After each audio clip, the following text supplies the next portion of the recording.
c'est le juif. Être juif, c'est être attaché à une racine qui est purement thoraïque, spirituelle. C'est ça notre définition. Notre définition, c'est d'être attaché dans notre identité. Notre signature identitaire, c'est Dieu. C'est pas la terre. C'est pas la matière. Et c'est ce qui nous rend éternels.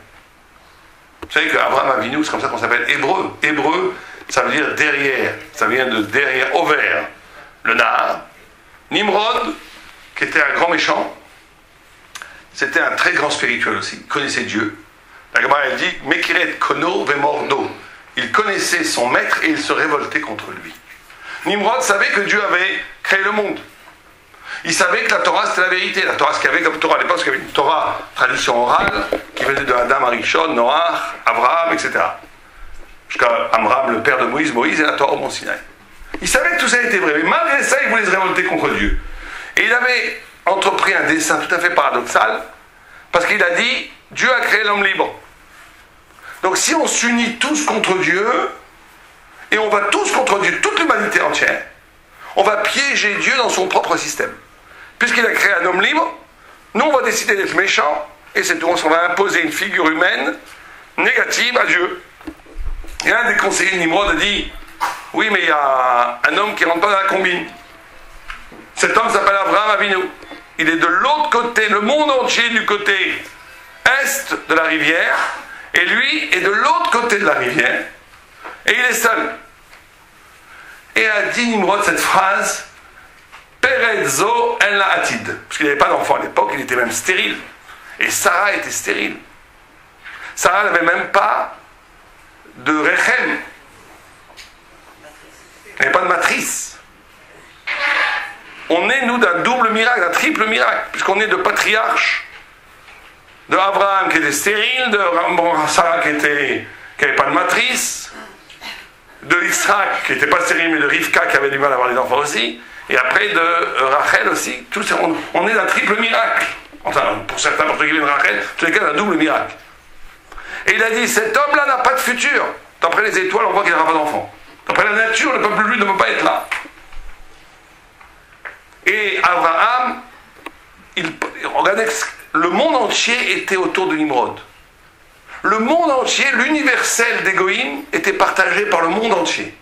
Et un homme seul, qui s'appelle Abraham Avinu, a porté la vérité seul, qui a modifié le monde entier. Être juif, c'est ne pas croire aux statistiques, de croire à la matière, de croire aux médias, de croire à la politique, de croire à la puissance temporelle. Ne pas croire à tout ça. La preuve, c'est que Nimrod, on ne sait plus qui c'est, il n'y a que nous qui en parlons, les juifs. Demandez à un gars, Nimrod, il ne sait même pas qui c'est. Et Abraham Avinu, il a bouleversé le monde. Parce que Abraham Avinu, grâce à lui, on est non seulement nous là, mais toute la chrétienté, elle vient d'Abraham Avinu. Et l'islam, il vient d'Abraham Avinu. Et même les religions de l'Est, comme le brahmanisme et l'hindouisme, ça vient d'Abraham Avinu. Il est dit dans la tradition kabbalistique, et Rachid le ramène dans le commentaire de la Torah, que les cadeaux qu'il avait, il a eu combien d'enfants Abraham? Combien d'enfants il a eu? On peut dire tous les chiffres, il y en a pas qui sont bons. Allez-y, on va tomber bon. Qui c'est qui a dit 8? 8, il a eu Yitzhak, notre père, et Ismaël, c'est les deux principaux. Il a eu 6 autres avec Agar. Et les 6 autres, quand il s'est donné à l'Avodazara, l'idolâtrie, il les a envoyés vers l'Est, ce qui est écrit dans la Bible. Il leur a fait des cadeaux. Rachid dit, c'est quoi les cadeaux? C'est des noms de Dieu, de la face impure de la révélation, qu'on appelle tout l'hindouisme, le brahmanisme, et c'est pour ça que toute la religion de ces pays d'Extrême-Orient, elle vient d'Abraham aussi. C'est pour ça que ça s'appelle le brahmanisme. Brahmanisme de Abraham.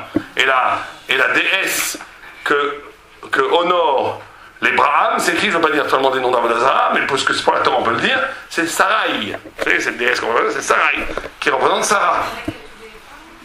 C'est tout vient d'Abraham Avinu. Vous avez un homme seul qui porte. Il y en a qui portent l'universel en quantité, comme aujourd'hui, la presse, on a l'impression que c'est ça la réalité, la banque. Il y en a qui portent la vérité, l'universel en intensité. Et être juif, c'est ça. Je suis seul face au monde.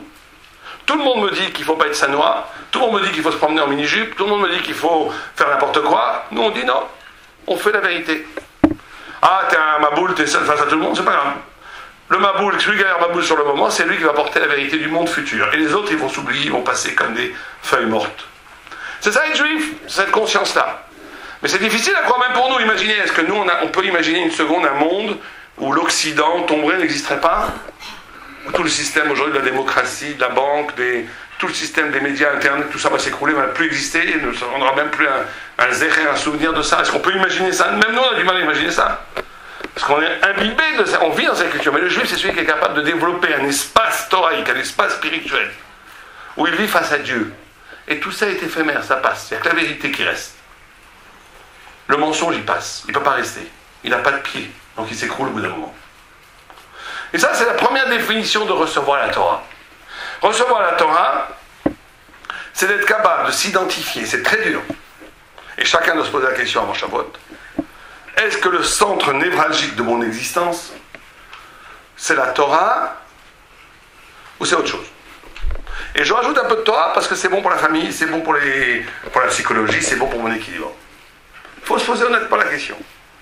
Qu'est-ce qui est le plus important dans mon existence? C'est le projet spirituel, m'approcher de Dieu, me purifier, ne plus dire du Lachon Hara, donner de la tzedaka en abondance, étudier la Torah pour les hommes, aider mon mari et mes enfants à étudier la Torah, devenir tzaddik, être le représentant de Dieu sur terre, et après, à côté, il faut bien travailler pour manger, il faut bien faire des choses pour vivre, mais c'est complètement périphérique, c'est secondaire. Ou c'est le contraire. Ce qui est le plus important dans mon existence, c'est ma carrière professionnelle, mes enfants, la famille, la santé. Et bien sûr, on est traditionnaliste, on rajoute un peu de Torah, c'est bien. Si on est dans la deuxième position, je ne dis pas que c'est mal, c'est juste catastrophique. On est à côté de la plaque. On n'est pas véritablement dans la Torah. La Torah, ce n'est pas une possibilité. Ce n'est pas un rajout. La Torah, c'est l'essence de la vie.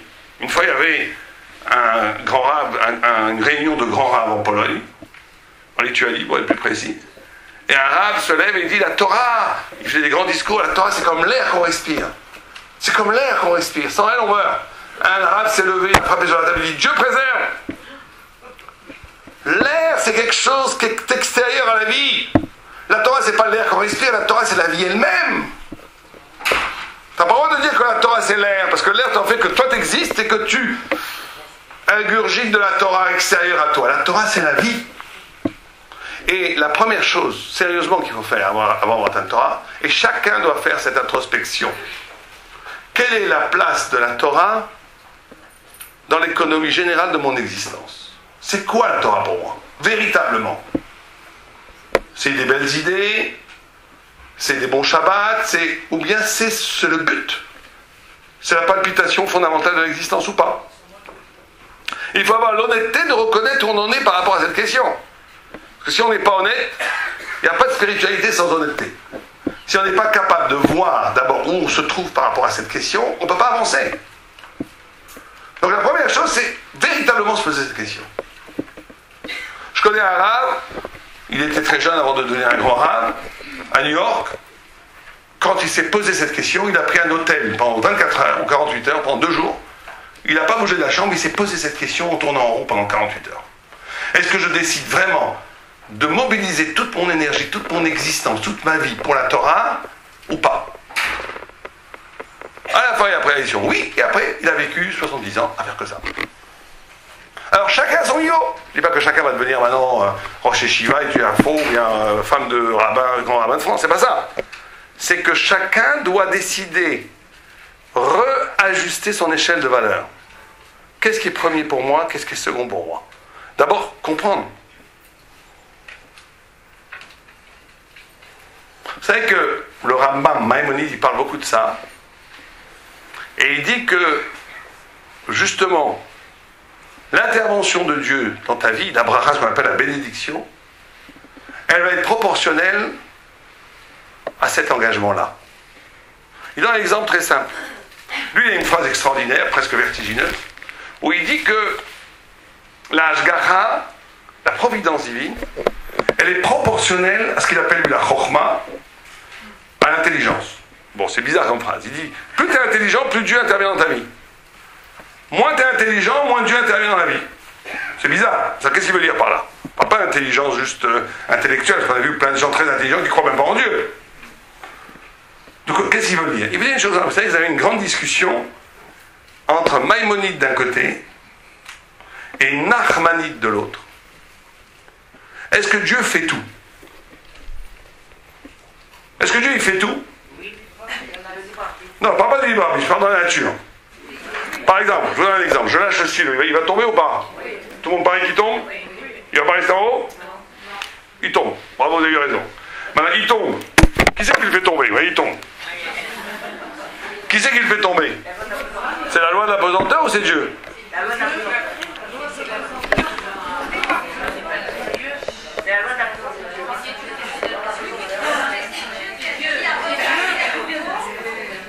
Alors qui c'est qui dit que c'est Dieu qui le fait ou qui c'est qui dit que c'est la pesanteur? Levez la main, celui qui sait que c'est Dieu qui le fait. Qui c'est qui fait que c'est Dieu qui le fait directement? Qui c'est qui dit que Dieu a créé la pesanteur et que ça se fait tout seul? Ah, ben il y a plus de Maïmonidiens que de Nachmanidiens. C'est la discussion entre Maïmonide et Nachmanide. Maïmonide, il dit, comme vous, comme la majorité ici, il dit Dieu, il ne faut pas l'embêter avec les stylos qui tombent. Dieu, il a créé un système qui marche tout seul, et bien sûr que c'est lui qui donne l'énergie à chaque seconde à ce système, mais il n'intervient pas, il n'y a pas d'Ashgacha. Et Ramban lui crie dessus, vous savez, entre les Rabbanim, il dit Dieu préserve la philosophie grecque, là, vous voyez le cerveau à Maïmonide, Dieu fait tout. Et même, il dit, même la moindre petite feuille, les circonvolutions de la feuille dans l'air qui tombe, tout est poussé par le souffle et la volonté de Dieu. Il n'y a pas un poisson dans la mer, un crustacé qui bouge une patte, sans que Dieu le veuille. Bon, on croirait que c'est une discussion métaphysique, et si on s'en fiche, à la fin, c'est Dieu qui veut tout, de toute façon. En réalité, ça va très loin. Ça parle du Esther Panim. Pour Maïmonide, si on reste au niveau de la nature, si notre vie est orchestrée au plus profond par des besoins alimentaires, par des carrières de prestige, par ce que vous voulez, même par la famille, même par la santé, par l'amour des enfants, l'amour de l'humain, on vit que là-dedans. Même les goïms, ils aiment leurs enfants. Hein. Même les goïms, ils aiment la famille. Hein. Si on vit que là-dedans, que dans la nature, alors Dieu n'intervient pas dans la vie. Il intervient de façon ce qu'on appelle Ashgara Klalit. Klalit, ça veut dire général. Bien sûr que tout est organisé par Dieu, mais on ne s'occupe pas de vous personnellement. On s'occupe de vous généralement, comme une modalité de l'humain. Pour le Ramban, non, Dieu est toujours partout. Mais bon, mais si d'après Maïmonide, vous avez voté majoritairement pour lui, c'était dangereux de le faire. Parce que maintenant, ça veut dire que Dieu ne s'intéresse à l'individu que s'il est capable de s'arracher de la nature.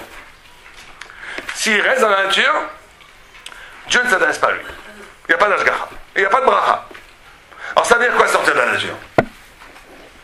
Si je vous demande, ça veut dire quoi sortir de la nature? C'est quoi? Prendre une fusée, sortir de la planète Terre? Non. C'est quoi sortir de la nature? S'élever spirituellement, ça veut dire quoi? Sortir de la matière, ça veut dire quoi? Vous me dites la même chose en d'autres mots. Se dépasser, c'est aussi sortir de la matière. Se dépasser comment? Se dépasser, ça veut dire sortir de la nature. Qu'est-ce que ça veut dire, se dépasser, sortir de la matière et tout ça? Comment on le fait? Comment on le fait concrètement? Le spirituel, c'est quoi? Vous êtes trop religieux pour moi. Moi, spirituel, ça, je comprends pas. Comment on fait concrètement? Comment? La providence particulière. Non, ça, c'est le résultat. Comment on y arrive? Comment on fait pour la providence particulière? Comment? Attendez, chacun à son tour, madame. J'entends rien. On La tefila. accepte tout ce que Dieu nous dit. On accepte ce que Dieu nous dit, oui. Par la Emouna. Bon. Eh bien, toutes vos réponses sont sympathiques, mais ce n'est pas la réponse que donnent les sages. Alors, voilà ce que vont dire les sages. Les sages, ils disent comme ça. Ils disent que sortir de la nature, c'est très simple. Et c'est très dur. Ça tient en une seule formule. Être capable de ne pas réagir biologiquement ou psychologiquement. Je vous donne un exemple. L'animal, vous donne un coup, il vous mord. L'essence du travail spirituel de l'homme, le début, on va dire, c'est d'être capable de ne pas réagir, ou plutôt de réagir par rapport à la volonté de Dieu et pas par rapport à quelque chose qui me commande au niveau du corps.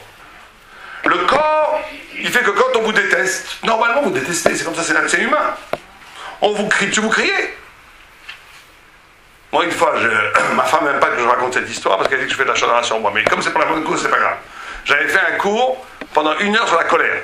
Très beau cours sur la colère, et on est plein de chazas magnifiques. Et je sors, je prends la voiture, et quelqu'un me fait une queue de poisson, et je lui crie dessus. Et au moment où je crie, je dis, mais je viens de faire un cours d'1 heure sur la colère. Comment je peux... Parce que le corps est plus fort, très fort le corps. L'habitude, la réaction, le biologique. Le tzaddik, c'est celui qui ne réagit pas. Ou plutôt qui réagit par rapport à ce dit, ah, quelqu'un m'insulte, tiens, Dieu m'envoie un message, qu'est-ce que ça veut dire? Il programme tout dans la Torah. Il répond, merci monsieur, vous m'avez dit un message que je dois faire tchouva, merci. La plupart du temps, quand on réagit comme ça, il n'y a plus de réaction. L'autre, il se calme. Le tzaddik, c'est celui qui ne va pas réagir au niveau du corps, du psychologique, ou du biologique. C'est pas qu'il accepte. Il recycle ça dans un sens, tout vient de Dieu. En od milvado. En od milvado. Une fois, il y avait un rave, c'est très dur à faire. Très grand rave, il y avait une sorcière très forte. J'espère qu'on n'a pas à Marseille. Qui était capable de faire du mal aux gens avec sa sorcellerie. Et vous savez qu'il y a des pages de Gemara entières pour combattre les sorciers. Il y a des pages dans la Gemara, on croirait des films. Comment le combat des sorciers et des rabbins incroyable. Avec dans l'air, enfin, je ne vais pas vous raconter les détails. Il y avait un rave, il a dit, moi j'apprends pas, ça m'intéresse pas ça, je veux pas. Et il a été voir les sorciers, la sorcière. Et la sorcière, elle est attaquée. Et lui, elle a dit, mais tu fais pas les formules qu'il... Il a dit, vas-y, si tu peux le faire, fais-le. Si Dieu ne veut pas, tu ne feras rien. Et elle n'a rien pu faire.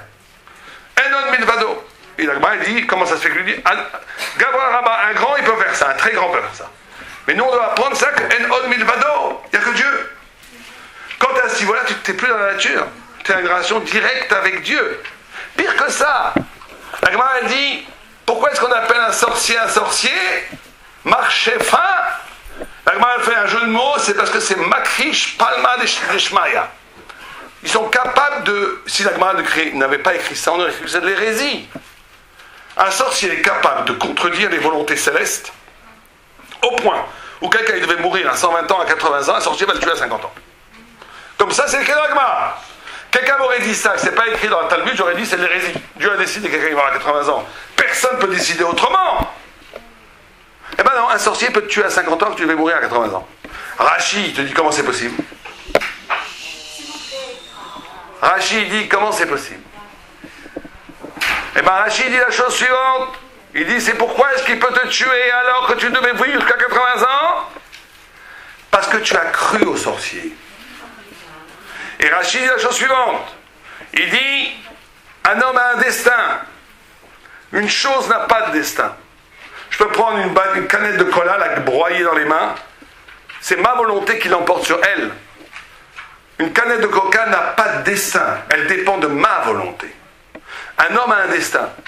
Mais dès que tu commences à croire aux autres, et pas en Dieu, tu t'instrumentalises. Tu deviens comme un objet dans leurs mains. Tu commences à faire confiance aux sorciers, tu fais confiance aux... Ah oui, là, qui font l'horoscope et tous ces trucs-là. Et bien ça va tomber sur eux. Pourquoi? Parce qu'ils se sont instrumentalisés. Ils sont devenus comme une canette de coca dans les mains des autres. Ils peuvent être broyés par l'autre.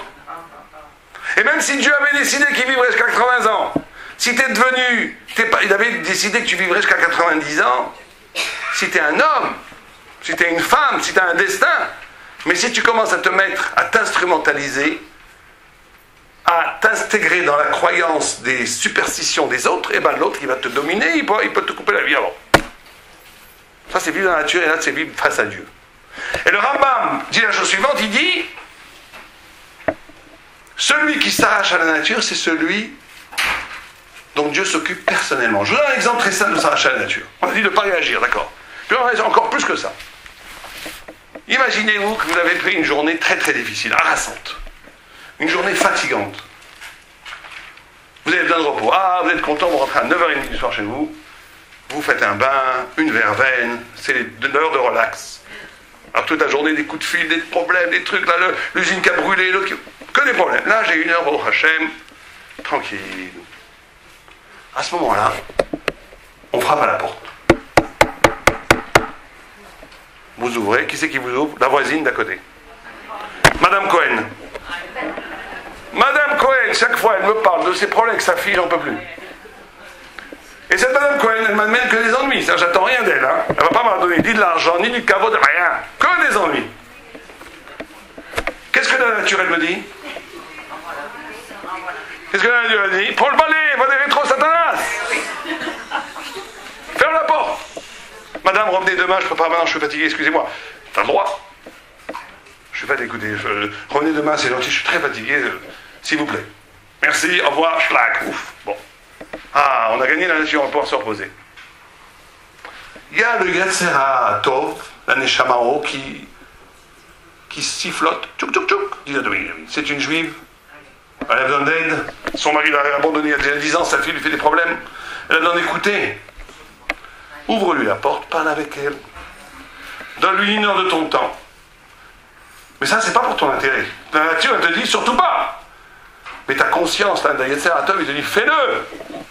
Si tu fais ça, alors que la nature, elle te dit ne pas le faire, et que tu ouvres la porte, et que tu la prends dans ton salon, que tu lui donnes une tasse de thé, tu lui donnes 1 heure de ton temps, avec amour pour l'aider, waouh, waouh, waouh, waouh. Dans le ciel, on te sort de la masse. On te dit, celui-là, Dieu, il te met un tampon, traitement spécial. Vous m'envoyez une légion d'anges autour de lui, on s'occupe de lui. Parce que lui, il s'est arraché de la nature. C'est dans ces petites choses-là qu'on voit. Il y a des gens, ils font plein de chesed, ils donnent de l'argent pour les synagogues parce qu'il y a leur nom et tout. C'est très bien, Dieu préserve, c'est très bien. Mais c'est dans les petites choses qu'on gagne son Olam Haba. Quand personne ne voit, quand c'est difficile, quand c'est pas prestigieux, quand c'est juste être gentil. En quelque sorte, les petites souffrances que Dieu nous envoie pour réparer. Non, c'est pas ce qu'on a dit, mais c'est pas grave. C'est une idée aussi vraie, mais ça n'a aucun rapport avec ce qu'on vient de dire. On va dire pas de petites souffrances ici, on ne parle pas de petites souffrances. On parle de faire un acte parce que c'est bien de le faire. Et que c'est ça, se dépasser de la nature.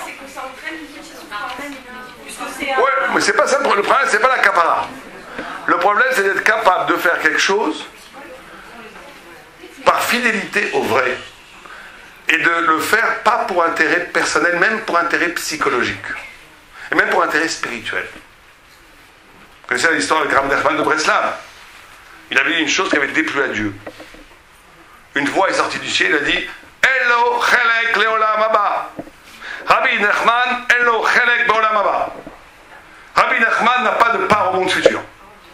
Imaginez, vous entendez une voix qui vous dit Madame Cohen, là, toujours la même, elle n'a pas de part au monde futur. Qu'est-ce que vous faites, vous? Si vous entendez ça sur vous, qu'est-ce que vous faites? Qu'est-ce qu'on fait? On fait tchouva, on donne la zdaka, on pleure, on fait tout. Ouais, on essaie de retrouver son Olam Haba, on est compte, c'est horrible. Lui, il a dit, Baou Hashem, génial. Sur Olam Haba, il me polluait l'existence. Je n'arrivais pas à faire les Shem Shamaim 100%. Je n'arrivais pas à servir Dieu 100% pour lui. Je voulais toujours une petite récompense. Maintenant, je n'ai pas d'Olam Haba, je vais pouvoir enfin servir Dieu de toutes mes forces, complètement gratuitement. Une voix est sortie du ciel, il dit, tu viens de regagner ton Olam Haba. En lui disant ça. Mais on voit dans sa réaction à lui qu'il faut faire, en fait, il faut faire les choses. C'est ça, ça marche de la nature. Alors ça, c'est un niveau le plus haut, c'est très dur. Mais chacun à son niveau. Et c'est ça qui amène la bracha. C'est ça qui amène la bracha dans la vie. L'ashgacha pratique, dès que Dieu s'occupe de toi personnellement, dès que tu es dans le viseur que Dieu fait de toi, tu sors, tu transfigures ta vie en vie biologique, animale, sociologique, en destin spirituel. Mais pour ça, il faut faire cet acte de rupture avec l'intérêt. Si on ne fait pas cet acte de rupture avec l'intérêt, on ne peut pas avoir cette grâce, ce chesed d'Akadosh Baruch Hu, où il rentre dans notre existence et il transfigure notre vie. Et quand on va recevoir la Torah, la première chose qu'il faut se poser la question, c'est ça. Pourquoi, aujourd'hui, à l'heure et à l'âge où je suis, je fais la Torah?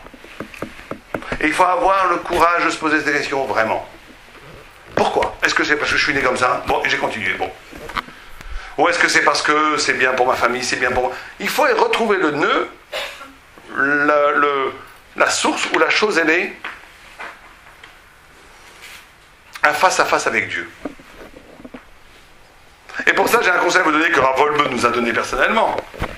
C'est de prendre tous les jours 5 minutes, quoi qu'il arrive, 5 minutes, où je m'isole, où il n'y a plus d'enfants, plus de mari, plus de grand-père, plus de grand-mère, plus personne. Où on s'isole même 5 minutes. Et on essaye d'être face à Dieu. Seul. On arrête tout. Ne pas être entraîné par le diktat du temps, la folie du travail. 5 minutes, on arrête. Pendant 5 minutes, on se pose la question, qu'est-ce que j'ai fait aujourd'hui? Est-ce que je me suis rapproché d'Akadosh Baruch Hu ou pas? Où est-ce que je suis par rapport à ça? Bien, donc ça c'est pour tout le monde, c'est pas simplement pour les femmes.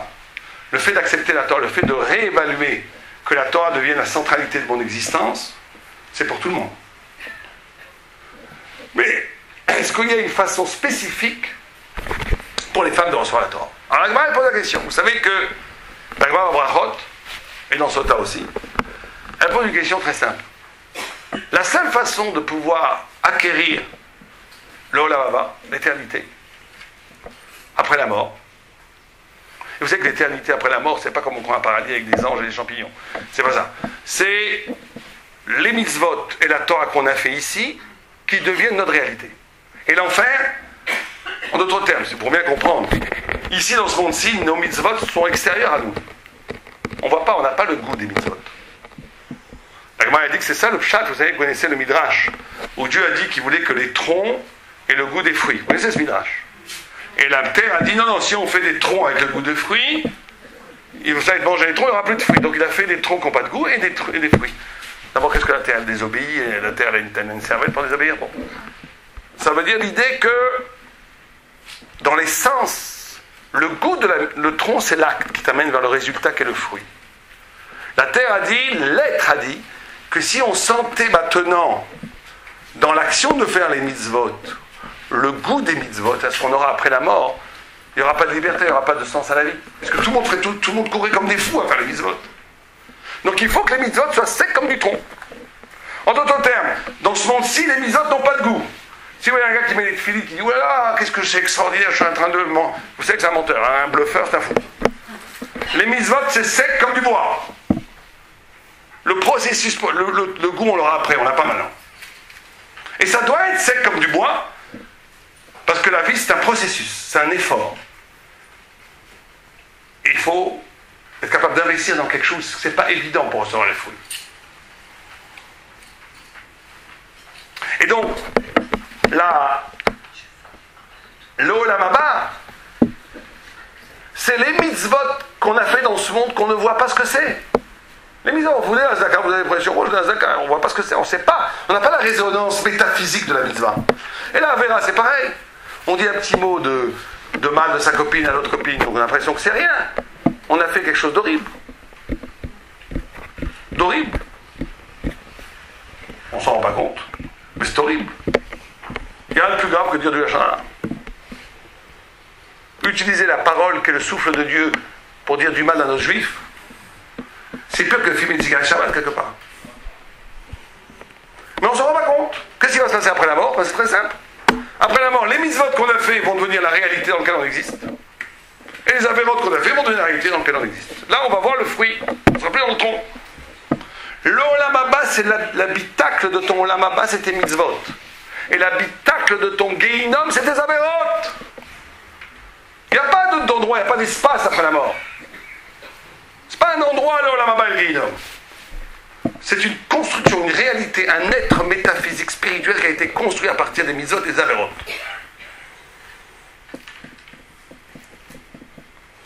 Et donc, la Gemara a dit, la seule façon d'avoir le Olam Haba, c'est la Torah.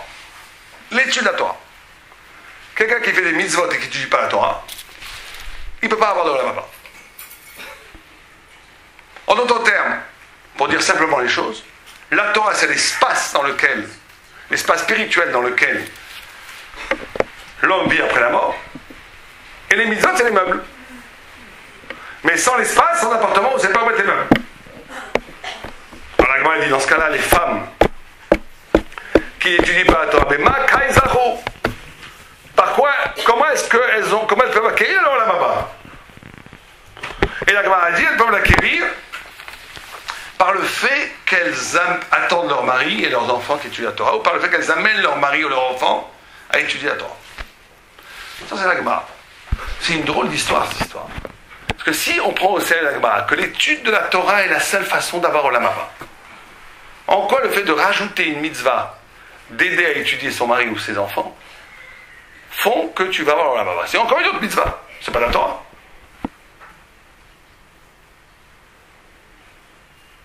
Pourquoi spécifiquement ça? Et les commentateurs nous disent une chose extraordinaire. Ils amènent un passage qui s'appelle Ish Lefi Ma'alelo. Un homme est jugé par rapport à ce qu'il admire. Ça, c'est un secret si vous embauchez des gens ou si vous voulez connaître quelqu'un. Par ce qu'il admire. Par ce qu'il admire. L'admiration qu'il porte aux choses. Ish, un pasuk, Ish Lefi Ma'alelo. L'homme est jugé par rapport à ce qu'il admire. Et le Rabbeinu Yona apporte un exemple terrifiant. Il dit, imaginons quelqu'un qui étudie la Torah jour et nuit, qui connaît chasse et poskim, il connaît tout. Mais il voit un homme riche, il se lève, tout de suite. Il donne du respect à celui qui est riche. Il voit un autre homme, pauvre mais qui est Talmid Chacham, il dit encore un Talmid Chacham, encore un qui étudie, il ne lui donne pas de kavod. Il dit un deuxième homme, qui ne sait pas étudier la Torah, qui travaille parce qu'il est obligé de nourrir sa famille. Mais il voit un homme riche, il dit je m'en fiche du riche, c'est Dieu qui lui donne la bracha et alors. Il voit un homme qui étudie, se lève, il donne du kavod. Il dit, chose extraordinaire, Rabbeinu Yona, il dit pas le premier rachat, le deuxième, il dit ça c'est pshita. Il dit Hacheni, le deuxième est beaucoup plus proche de la Torah que le premier. Ish Lefi Ma'alelo. Un homme est jugé par rapport à ce qu'il admire, pas par rapport à ce qu'il fait. Ça veut dire quoi? Ça veut dire qu'il y a des choses terribles qui sont écrites dans les textes. Que le vrai, c'est pas une question ici de Moussa, il faut bien comprendre, c'est un point très important. C'est que, Olam Haba, la seule connaissance qui va rester, il y a des gens qui connaissent tout le chasse, ils vont arriver au Olam Haba, on va dire, monsieur, ici, on vous connaît pas. Comment on vous connaît pas? J'ai passé ma vie à étudier la Torah. Ah bon, alors je vérifie. Ah bah non, monsieur, non, il n'y a rien. Comment il n'y a rien? J'ai été toute ma vie au Beth Midrash, j'ai étudié. Il y a l'erreur judiciaire. Écoutez bien, on va revérifier. Comment est votre nom? Vous êtes bien Rouven, Ben, Moshe, Elbaz? Non, ici zéro. C'est curieux, vous n'avez pas non plus d'Averot, vous n'avez pas non plus de mitzvot, vous n'avez rien, vous avez le vide sidéral. Bon. Il dit, mais c'est pas vrai, j'ai étudié toute ma vie. On vérifie plus profondément, on appelle un plus grand expert. Il dit, oui, il a étudié effectivement. Mais il n'a jamais sacrifié pour étudier. Il a fait les choses de Dieu, parce que pourquoi pas? Pour gagner de l'argent, pour le kavod, c'est pas une avéra. Mais au Olam Haba, on a la vraie compréhension, ça il faut bien comprendre. La vraie compréhension, c'est combien je suis prêt à sacrifier pour. Et c'est pas qu'une question de bonne midote, de gentillesse. Quelqu'un, ça répond aussi à la question, vous savez, on dit que celui qui donne de l'argent pour les yeshivot sera assis avec les plus grands hauts dans le Olam Haba. Moi j'ai toujours posé une question, je dis le pauvre, il n'a jamais étudié, il va être assis avec les grands rabbins qui vont parler de Torah toute la journée, ça va être un guérinum, c'est pas un Gan Eden. Mais en réalité, celui qui a donné de l'argent, il va comprendre. Parce qu'en donnant de l'argent, il prouve qu'il a compris l'importance de la Torah. Et c'est ça qui reste après Olam Haba, l'importance que tu donnes aux choses, combien tu as sacrifié pour quelque chose. En d'autres termes, le modèle, la façon d'évaluer ton acquisition de Torah, elle ne va pas être que dans ton degré d'érudition. Elle va être dans ton degré combien tu as été prêt à sacrifier pour la Torah. Plus tu as été prêt à sacrifier pour la Torah, plus tu as une compréhension de Torah. Parce que si tu sacrifies pour la Torah, si tu donnes de l'argent pour la Torah, si tu envoies tes enfants étudier la Torah, si tu pousses ton mari à étudier la Torah, et que ça te coûte, parce que tu les vois pas, tu les vois moins, tu les envoies à Yeshiva pendant 3, 4, 5 ans, parce que ton mari, au lieu de vous passer une soirée au restaurant avec toi, tu l'envoies étudier au Beth Midrash. Donc tu montres par là que tu as compris, pas simplement que c'est bien, que tu as compris l'importance de la Torah. Cette compréhension-là, c'est de la Torah pure. Et c'est celle-là qui est l'espace du Olam Haba après la mort. Quelqu'un qui dit, je veux bien que mon mari étudie, oui, mais il ne faut pas que ça soit pendant les heures où je dois être avec lui. Hein. Je veux bien que mes enfants étudient, mais à condition qu'ils fassent aussi Polytechnique. Hein. Je veux bien la Torah. Mais attends, il ne faut pas que ça me coûte un sou. Il ne faut pas que ça me coûte ni un sou en temps, ni en réussite sociale, ni en... Il vaut mieux qu'ils disent qu'ils n'aiment pas la Torah. C'est plus honnête. Ça vaut 0. La vérité, ça se paye. Le mensonge, on vous le donne gratuitement. La vérité, c'est très difficilement acquis. Ça demande beaucoup d'efforts pour l'acquérir. Le mensonge, on le donne, il n'y a pas de problème. Et celui qui veut la vérité en plus d'avoir le mensonge, on lui dit, monsieur, vaut mieux que vous n'ayez pas de vérité. C'est pas la peine de commencer. Il faut bien comprendre que c'est sur ça, c'est des choses un peu, c'est pas, moi je ne suis que la courroie de ce que je vous dis, ce que disent les sages. C'est des choses un peu dures, c'est pas joli haut, ça nous remet un peu en question, mais c'est très important. Parce que vivre les fêtes, c'est jamais une commémoration, la Torah, c'est pas les anciens combattants. C'est pas il y a 3000 ans on a reçu la Torah. On reçoit la Torah dans une semaine. Comme à Kippour, c'est pas qu'on se rappelle qu'à 3000 ans on a été pardonné du Vaudor. On est pardonné à Yom Kippour. Comme à Pessah, c'est pas qu'on se rappelle qu'on est sorti d'Égypte il y a 3000 ans, on sort de la matière. Et bien à Shavuot on reçoit la Torah. Et recevoir la Torah, c'est recevoir la Torah chacun à son niveau, avec ces problématiques-là qu'on énonce actuellement. Alors, on va essayer de comprendre, au-delà de ce qu'on vient de dire maintenant. Donc le rôle, pour toujours conclure ce paragraphe, le rôle principal de la femme dans le reçu de la Torah, c'est d'inspirer, de montrer à elle-même d'abord, et à son mari, à ses enfants, pour que pour elle, c'est le principal. Un enfant est éduqué à partir de l'espoir que les parents ont mis en lui. À partir de l'espoir fondamental qu'on a mis en lui. Vous savez qu'il y a une histoire qui fait presque de la peine. Une fois, il y avait dans une école, un enfant, on ne peut pas lui mentir. Il voit les choses telles qu'elles sont en vérité. Mais une fois, dans une école, un rabbi qui a demandé à ses élèves quelle est la chose la plus importante pour vous. Là, il a dit la tfila. L'autre, il a dit la Torah. L'autre, il a dit la zdaka. Il y en a un quatrième qui a dit le plus important, c'est le tchoulet. Le tchoulet, c'est l'ashkenaz, c'est comme le couscous. Ou la daf. C'est la daf. Le rabbi, il voit ça, il va lui donner une claque. Surtout que ce père de cet homme-là, c'était un homme respectable, un Talmid Chacham, un Rosh Yeshiva, un grand rab. Il va pour lui donner une claque, il voit que le gamin, il n'est pas du tout insolent. Qui dit innocemment, c'est le choulet. Alors le rabbi lui dit, pourquoi tu dis ça? Il dit, mais c'est très simple. Mon père, quand il étudie la Torah, il a traité la Gemara, c'est difficile. Je vais lui poser des questions, il est même content. C'est quand il étudie, c'est dur. Hein. Donc quand votre fils vient vous poser des questions, ah, ouf, 2 minutes de repos, je lui pose, ouais, ça, blablabla. Bon. Quand il fait les télim aussi, on peut l'interroger. Quand tout, il y a un moment dans la journée, on ne peut pas jamais le déranger. C'est quand il mange le tchoulet. Ça, c'est son moment secret. Il ne faut pas l'embêter. L'enfant, il voit que ça, lui, il voit la vérité de la vie, il va pas. Alors c'est vrai que le père de la journée vous dit que la Torah c'est le plus important, c'est le plus beau, c'est blablabla, mais si dans les faits, pour tout on peut t'arrêter, mais quand tu manges le tchoulen, on ne peut pas t'arrêter, l'enfant il retient que le plus important c'est le tchoulen, c'est pas la Torah. Ce qu'on appelle le langage de vérité de l'existence. Moi je connaissais un rab qui s'appelait Rav Goldstein, qui avait même utilisé ce système, d'après moi, c'est un peu pervers, mais ça a bien marché. Chaque fois que ses parents, ses enfants lui demandaient une question, il n'avait jamais le temps. Il a fait le contraire. Jamais le temps. Le frigidaire a explosé, bon, c'est pas grave. La maison, il y a un trou dans le plafond, c'est pas grave, il n'avait jamais le temps. La voiture est en train de brûler en bas. Une question dans le Rashi, une question dans le Tosfot, il arrêtait tout. Une question dans le Tosfot, dans le Rashi, il arrêtait, il lui parlait. Tous les enfants aujourd'hui, ils étudient comme des fous. Pourquoi est-ce qu'il a fait passer, un peu en tricotant, mais c'est pas grave, ça a marché, il a fait passer comme message que le plus important c'est la Torah. La femme et l'homme et tout, enfin les parents, c'est ça qu'ils doivent faire passer aux enfants. Et les enfants, et ça, ils sont implacables, ils voient tout. Hein. Vous connaissez l'histoire qui est aussi très malheureuse, avec Rav Moshe Weinstein, où quand ils sont arrivés aux États-Unis, les Juifs, dans les années 29, avant la Grande Guerre, avant la Deuxième Guerre mondiale, il y avait une crise économique, la crise de 29. Et la situation était très dure. Et les gens étaient même obligés de travailler Shabbat.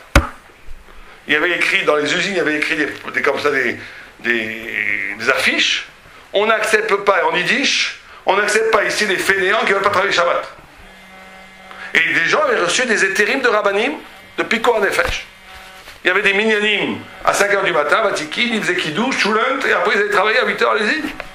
Et ils avaient reçu des psakim de Rabbanim qui leur disaient, t'as le droit, sinon tu vas mourir de faim, toi avec tes enfants, ils avaient le droit. Piko Nefesh d'Oché Shabbat.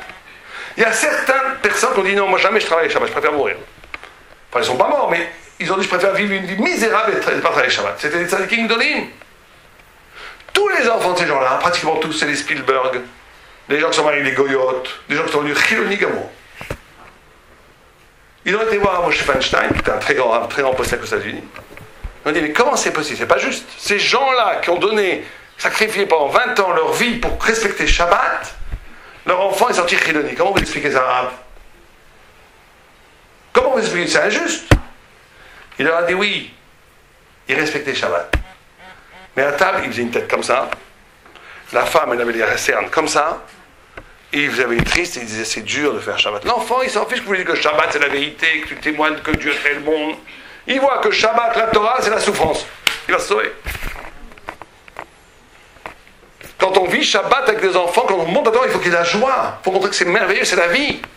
Ça ne suffit pas. Mais ouais, c'est vrai que ça nous paraît injuste. Mais tout est orchestré par Dieu, c'est comme ça. Mida kenegan mida. Tu fais passer Shabbat dans une atmosphère où tu montres que c'est très dur de faire Shabbat, tu peux être sûr que tes enfants ne font pas Shabbat.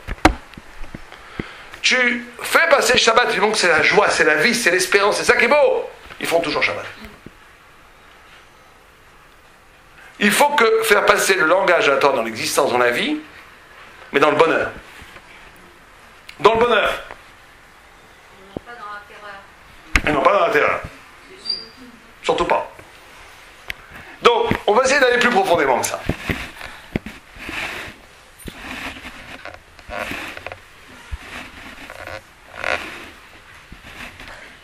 Donc on a dit recevoir la Torah.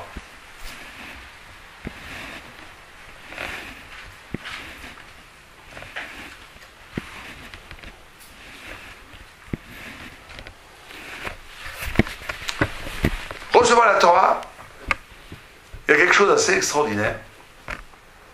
C'est que le lendemain de Pessah, on amenait un korban qui s'appelait le Homer, qui donnait lieu à de grandes réjouissances.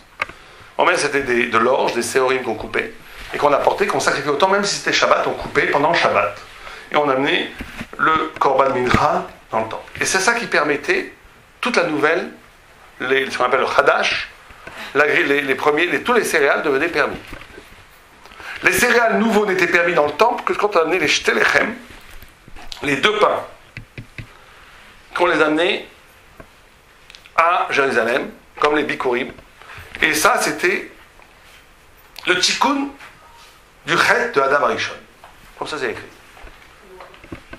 Et vous savez que dans la Gemara, il y a 4 opinions. Quel était le fruit défendu que Adam a mangé? Et aucune ne dit que c'est une pomme. C'est une erreur de traduction à la pomme. Il y en a un qui dit que c'est la figue, un qui dit que c'est le raisin, un troisième qui dit que c'est l'étrog, et le quatrième qui dit que c'est le blé. Et la tlalacha a retenu le blé. Et le blé, elle pose la question, elle dit, mais le blé, c'est pas un arbre. C'est pas un arbre, le blé. C'est pas Etz Hachaim. La Gemara dit, oui, c'était Etz Hadat, c'est pas Etz Hadat. Avant, c'était un arbre qui s'est rapetissé après la faute et qui est devenu ce qu'il y a aujourd'hui. Et quand on amène les Shtelechem à Shavuot, c'est pour dire qu'on a fait le tikkun de transformer le blé en arbre. Faire Shavuot, ce serait transformer le blé en arbre. Alors c'est quoi la différence entre un arbre et le blé? Alors vous savez que dans la Torah, surtout dans la Kabbalah, l'arbre c'est quelque chose de merveilleux. Il y a les grandes sadikim qui allaient dans les forêts, qui allaient admirer les arbres. Enfin admirer, qui allaient méditer dans les arbres. L'arbre c'est quelque chose de merveilleux. Pourquoi? Parce qu'un arbre il a 3 niveaux. Et un homme, Adam et Satsadé, un homme doit s'inspirer de l'arbre dans son travail spirituel. Un homme il a des racines. Un arbre, il a des racines. 2, il a un tronc. 3, il a des fruits. Il a les 3 F, des fruits, des feuilles et des fleurs. Avoir des racines, et c'est ça la différence entre l'arbre et le blé, c'est que l'arbre, il est immortel quelque part. Tu peux manger tous ces fruits, l'arbre, il reste, il redonne des fruits après. Alors que le blé, quand vous l'avez mangé, finito, il a disparu. La faute du veau d'or et la faute d'Adam Arishon a coupé l'homme de l'éternité, de l'immortalité. Il a amené la mort. Et le tikkun de Shavuot, c'est de nous rendre la vie, de nous rendre moins mortels. C'est-à-dire de passer à une existence où quand je mange le fruit, je n'épuise pas les racines, à une existence où quand je mange le blé, il n'y a plus rien. Alors ça veut dire quoi? C'est très simple. On a dit un homme doit avoir des racines, un homme doit avoir un tronc, un homme doit avoir des 3 F. On va parler très rapidement. Des racines, ça veut dire, c'est que dans l'homme, il y a 3 niveaux d'âme. Ça s'appelle Naran, Neshama, qui est par rapport à la pensée, qui est l'éternité. L'âme est éternelle. Il y a le Nefesh, il y a le Ruach, qui est la parole, par rapport à la parole. Et il y a le Nefesh, qui est l'énergie spirituelle, qui fait qu'à vie. Et un homme doit avoir chaque homme a ces 3 niveaux. Il y en a qui sont plus Neshama, qui sont plus Nefesh, qui sont plus Ruach. Quand il y a des gens qui sont intéressés que par l'esprit, c'est des Neshamot. Les gens qui sont très communicants, qui parlent beaucoup, c'est qu'en essence, tout le monde a les 3. Il y en a un qui est plus fort chacun. C'est qu'en essence, il est plus dans le Ruach. Et ceux qui sont intéressés par Tachles, de faire les choses, l'acte, ils n'aiment pas les pensées, ils n'aiment pas les paroles, c'est plus des Nefesh. Mais il y a les 3. Et ces 3 choses, c'est par rapport à ces 3 choses. La racine, c'est la nation. Au niveau de la racine, demandez à n'importe quel botaniste, il n'y a pas de limite. Les racines peuvent donner autant de fruits qu'elles veulent. La limite des fruits, c'est à cause des branches, pas à cause des racines. Un homme doit avoir une dimension dans son existence où il est lié à la pensée infinie. Être préoccupé par la vérité parce qu'elle est vérité. Pas parce qu'elle a des répercussions dans l'existence. Parce que c'est la vérité. Vous connaissez cette histoire avec Abraham Avinu. Abraham Avinu, quand il a dit que Dieu était un et qu'il avait créé le monde, on l'a mis en prison pendant 10 ans. Au bout de 10 ans, on l'a sorti de la prison, on l'a dit, tu crois toujours que Dieu a créé le monde? Il a dit oui. On l'a mis devant un Kivshan Esh, devant une fournaise ardente. On a dit, monsieur, vous allez mourir.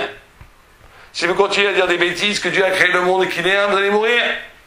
Parce que c'était très grave pour la société de l'époque de dire que Dieu était un, que les idoles c'était du mensonge. Parce que les idoles c'était la base du commerce, de toute l'économie du pays, donc l'économie artisanale. Comme si aujourd'hui quelqu'un il se levait et qu'il pouvait sérieusement menacer de détruire le dollar et l'euro.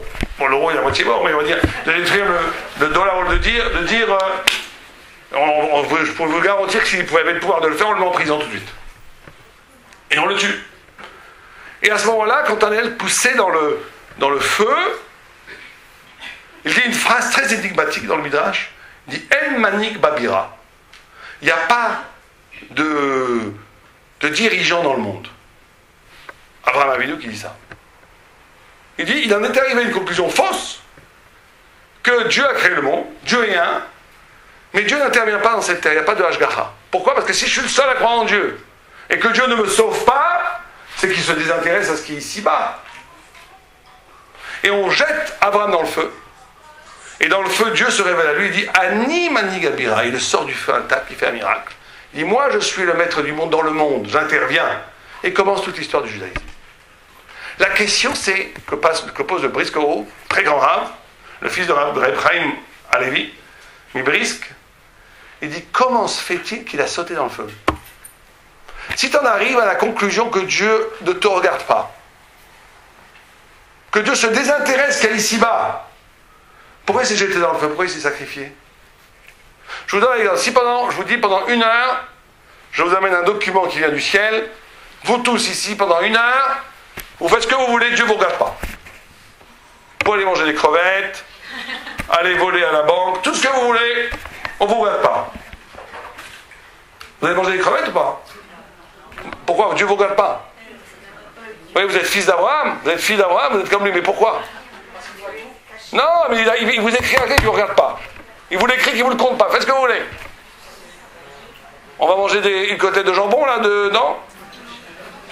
Pourquoi si Dieu ne regarde pas? Parce que ça ne vous tente pas. Bon, alors, est-ce que vous allez voler 1 million à la banque? Ça ne vous tente pas non plus. Bon.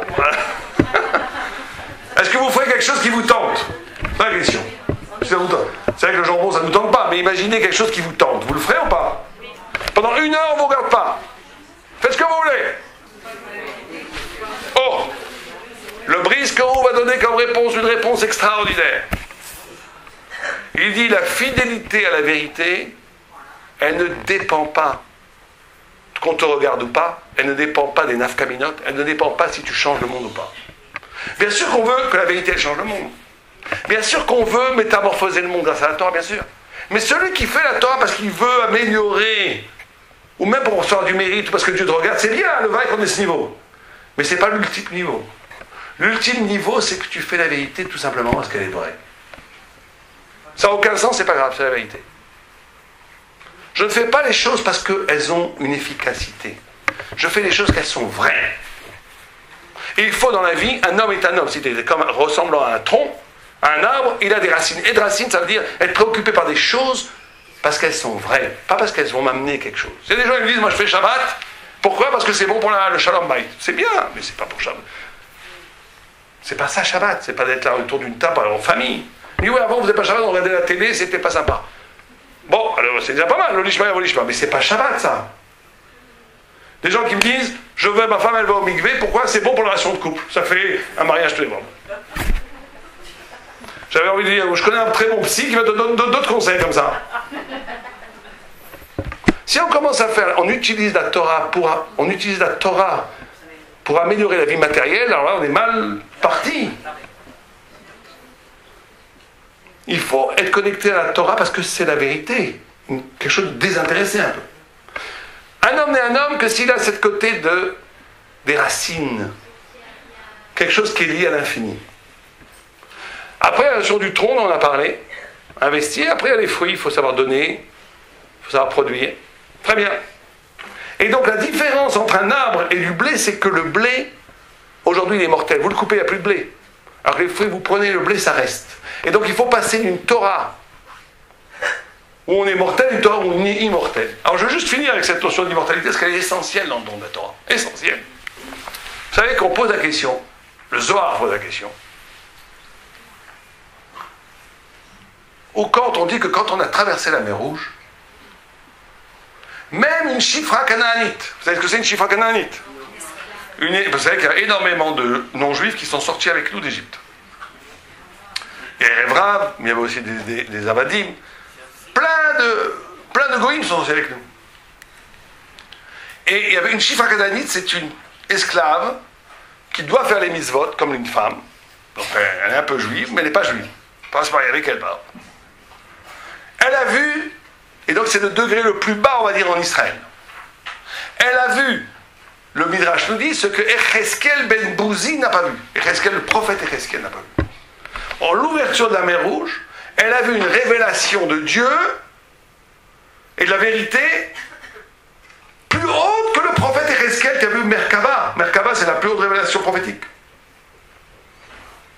C'est-à-dire, nous disent les commentateurs, qu'à l'ouverture de la mer Rouge, il y a une révélation équivalente à celle du mont Sinaï. Équivalente. Au niveau de la puissance de la révélation. Alors le Zohar pose la question, dans ce cas-là, quelle est la différence entre Kriyat Yam-Souf et Har Sinaï? Et le Zohar répond une réponse énigmatique, en disant Paska Zahama. Au mont Sinaï, s'est arrêté le poison que le Nachash, que le serpent a mis sur Adam et Ève. C'est-à-dire, en d'autres mots, on est devenu immortel. Quand on a reçu la Torah, on est devenu immortel, on est redevenu mortel après la faute du veau d'or. Mais au moment où on a reçu la Torah, on est devenu immortel. Bon, c'est ce que dit le Zohar, c'est incompréhensible. Puisque toute la question, c'était de dire qu'il y a le même niveau de révélation. Donc, si le même niveau de révélation devrait donner le même niveau de conséquence, non? En logique. S'il y a les deux le même niveau de révélation, on repose la question, dans ce cas, qu'est-ce qui s'est passé au Sinaï de plus pour qu'on soit devenu immortel alors que à Kriyat Yam-Souf, Ça n'a pas été le cas. Vous comprenez la question? Vous me suivez ou pas? En d'autres termes, si dans les deux cas il y a le même degré de révélation, qu'est-ce qui s'est passé au Sinaï de plus pour qu'on soit devenu immortel au Sinaï et pas à l'ouverture de la mer Rouge? L'ouverture de la mer Rouge, tout le monde, on a dit que tout le monde l'a vu. Tout le monde l'a vu? Mais pour la Torah, il y a eu un écrit qui est resté. Oui, mais en quoi ça rend plus immortel? Les deux, on a vu le même niveau de révélation. Si je vous demande, qu'est-ce qui caractérise Sinaï? Quelqu'un a une idée? Un passou dans la Torah. Quel est le passou qui caractérise Sinaï? Une chose qui s'est passée qu'au Sinaï. Nulle part ailleurs. Non, Buzorador, c'est quelques années avant. Ils étaient tous unis. Non, je parle d'un passouk. Je parle du côté de la révélation, pas du côté de l'homme. Il y a un passouk extraordinaire que vous devez vous souvenir. Mais Kol Ha'am, Roïm et Takolot. Ils ont vu les voix. Voir des voix. Voir des voix, nous dit le Midrash, qu'ils ont non seulement vu les voix, mais qu'ils ont écouté le visible. Imaginez, vous êtes en train d'écouter une symphonie de Mozart. Tout d'un coup, vous voyez quelque chose. Au lieu d'écouter, vous voyez. Vous êtes au musée, vous voyez un tableau. Au lieu de voir le tableau, vous l'écoutez. Écoutez le visible et voir l'audible. Comment c'est possible une chose pareille? On peut voir des notes, on peut voir de la parole, et on peut écouter du pictural. C'est quoi cette histoire? Alors nous dit le commentateur, vous savez qu'il y a une Gemara en Choulin qui pose une question extraordinaire, qui a l'air un peu comme une question qu'on a d'habitude un peu brute, mais qui est extraordinaire, et la réponse est encore plus extraordinaire. Elle pose la question en disant, comment se fait-il que des aveugles, que des non-voyants ne donnent pas des enfants non-voyants? Comment se fait-il que des malentendants, des sourds ne donnent pas des enfants sourds? Comment ça se fait que des hamars donnent des enfants intelligents et le contraire? Malheureusement. La Gemara, elle pose pas ça, je rigole, c'est moi qui rajoute, mais c'est pas grave. La Gemara, elle pose la question comme ça. Comment se fait-il que les parents, les enfants, ne sont pas le duplicata des parents? Heureusement, quelquefois, et dommage d'autres fois. Bon. Et la Gemara, elle répond, mais balbel zera. Et vous savez que cette réponse qui est donnée, elle a été découverte par la science il y a une trentaine d'années. La Gemara, elle dit qu'au niveau de la semence originelle, au niveau du début de la vie, ce qu'on appelle en français des cellules souches, les premières cellules, elles sont exactement les mêmes. Ce que je dis, Gemara, celles qui vont donner de l'œil, de l'estomac, du cerveau, de la peau, des ongles, sont les mêmes. Après, il se passe ce qu'on appelle le génome, fait une division cellulaire, et cette division cellulaire va faire qu'une certaine, on ne sait pas comment encore, c'est merveilleux, fait qu'une partie des cellules vont faire du cerveau, une partie va faire d'intestin, une autre partie va faire des os, une autre partie va faire... Mais au début, à l'origine même de la vie, c'est les mêmes cellules. Ça s'appelle la division cellulaire. Ça a été découvert il y a 30-40 ans, pas plus. Et dans la Gemara, c'est là-bas depuis 2000 ans. Et quand la Gemara nous dit que la différence entre Sinaï, Roïm et Takolot, ça veut dire quoi Roïm et Takolot? C'est un niveau spirituel qu'on a beaucoup de mal à comprendre. C'est que nous, au moins, quand on a traversé la mer Rouge, il y a eu la même révélation. Mais on a vu ce qui était visible, on a entendu ce qui était audible. On est resté, nous, ici, la Torah devant, et on a vu la Torah, c'était magnifique. Mais au mont Sinaï, il s'est passé un phénomène extraordinaire. C'est qu'on a vu la Torah, on a accepté la Torah avec l'œil de la vie, avec l'œil des cellules souches, si vous préférez. On a, tant qu'on est encore dans le visible, audible, il y a nous et la vérité, il y a une distance. Là, il y a une capacité d'absorber la vérité à un niveau d'intimité, à un niveau de pureté intérieure, au niveau de l'origine même de la vie, ce qui fait que les Juifs ont fait corps avec la Torah. Et quand tu fais corps avec la Torah, tu deviens immortel. Par définition, parce que la Torah est immortelle, et si tu fais corps avec cette Torah, tu deviens immortel. Les grands tzadikim, la Gemara nous dit, les très grands tzadikim, pas tous, ils sont arrivés à ce niveau-là, ils sont immortels. Pourquoi ils meurent? Xerat HaMelech, à cause de Makat HaNachash. Mais ils ne doivent pas mourir. Biologiquement, ils ne peuvent pas mourir. Pourquoi? Parce qu'ils sont liés dans leur essence même à la Torah. Et quand tu es lié dans ton essence même à la Torah, tu deviens par toi-même immortel. Et si tu deviens immortel, tu ne peux plus être détruit, c'est fini. Et donc accepter la Torah, c'est accepter la Torah à ce niveau-là. Rohim et takolot. Voir les voix, entendre l'audible, entendre le visible et voir l'audible, ça veut dire arriver à un niveau d'intimité avec la Torah qui dépasse les vecteurs habituels de captation du réel. D'être dans un rapport d'acceptation de la Torah qui est tellement essentiel qu'il n'y a pas... C'est plus une question de voir ou d'écouter, c'est en soi. Faire corps absolument avec la Torah, et c'est ça qui nous rend éternels. Et c'est pour ça qu'à Shavuot, on a amené le blé, qui était comme si on disait qu'on avait plus ou moins chacun à son niveau fait le tikkun du chet de Adam Arishon pour redevenir éternel et pour redevenir comme avant la faute pure. Bezrat Hashem, que ce Shavuot soit une bracha pour tout un Israël.